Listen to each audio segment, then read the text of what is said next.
Pagdantanagan dagiti residente iti sumagmamano apaset ti Abra ti maatap apa na kay patungpal ti operasyon ti Minas kadagiti ancestral domains dagitoy. Inlawlawag mo ti NCIP Cordillera nga awan ti mining wenno exploration activity may patpatumpal iti probinsya iti Agdama.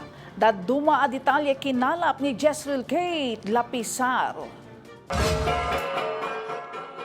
Sumagmamano a residente iti Abra ti agrekreklamo gapo iti maatap nga agtultuloy a mining-related activities kadagiti ancestral domain ti probinsya nga awanan iti umno a legal clearance partikular ti certification precondition ken free prior and informed consent a mandato ti lintag. Sigun iti maysa nga individual a nagreklamo asaan ang nagpabigbig para iti seguridad na agdandanag dagiti nagduduma a komunidad kalpasan a sumagmamano nga exploration equipment ken exploration activity ti moob obserbaran da iti nagduduma nga ili ti Abra pakairamanan ti maatap nga operasyon iti Lakob, Sallapadan, Buklok, Malibkong ken Likwan Baay.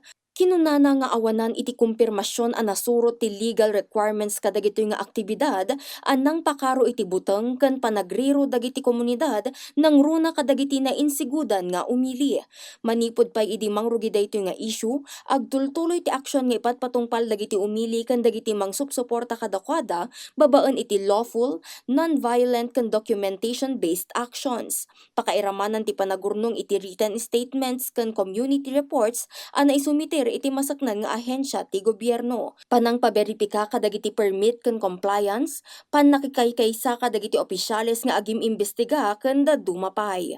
Impet tang namet alikliklikan da dagiti protesta a posible a mangitunda iti riribok iti komunidad. Iti alegasyon ti nagreklamo, maatap an acquire ti maysa a London UK Corporation ti 16,200 nga ektarya ti daga idi 2024 para iti Abra project. Ken aprobado daytoy dagiti otoridad ti Pagilian tapno marugyan ti exploration drilling activity. Iti pada atawan nangirwar ti National Commission on Indigenous People Cordillera ti cease and desist order iti mining company gaputa na paneknekan asaan daan nang ipatungpal ti FPIC kadagiti komunidad a maapektaran ken awanan dagitoy ti certification precondition.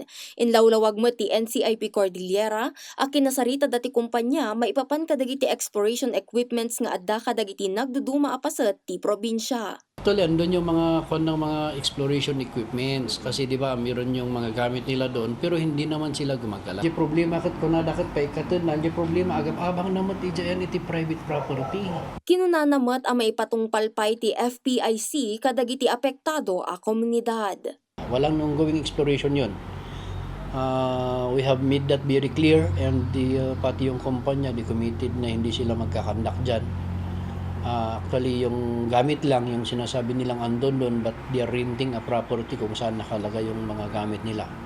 Inaklon mo ti Commission on Human Rights Cordillera nga addat investigasyon a maipatpatungpal mainaig iti pakasaknan dagiti umili.